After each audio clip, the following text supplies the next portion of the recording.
Hi అండి. Tomato రొయ్యల పొట్టు కూరని ఇలా చేస్తే స్మెల్ రాకుండా ఉంటుంది. ముందుగా స్టవ్ మీద ప్యాన్ పెట్టుకొని ఇందులో రొయ్యల పొట్టు వేసుకొని లో ఫ్లేమ్ లో ఒక 5 నిమిషాలు ఫ్రై చేసుకోవాలి. ఇలా వేయించుకున్న తర్వాత హాట్ వాటర్ లో వేసి ఒక 10 నిమిషాలు పక్కన పెట్టుకోండి.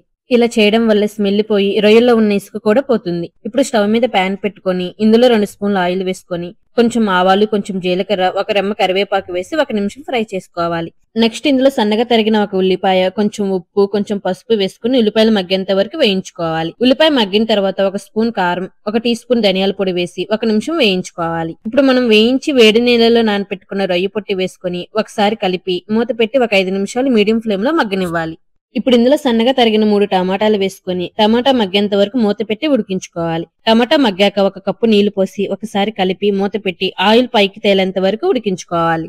చివరిగా సన్నగా తరిగిన కొత్తిమీర వేసి సర్వ్ చేసుకోవడమే. అంతే అండి, టమాటా రొయ్యల పొట్టు కూర రెడీ. మీరు కూడా తప్పకుండా ట్రై చేయండి.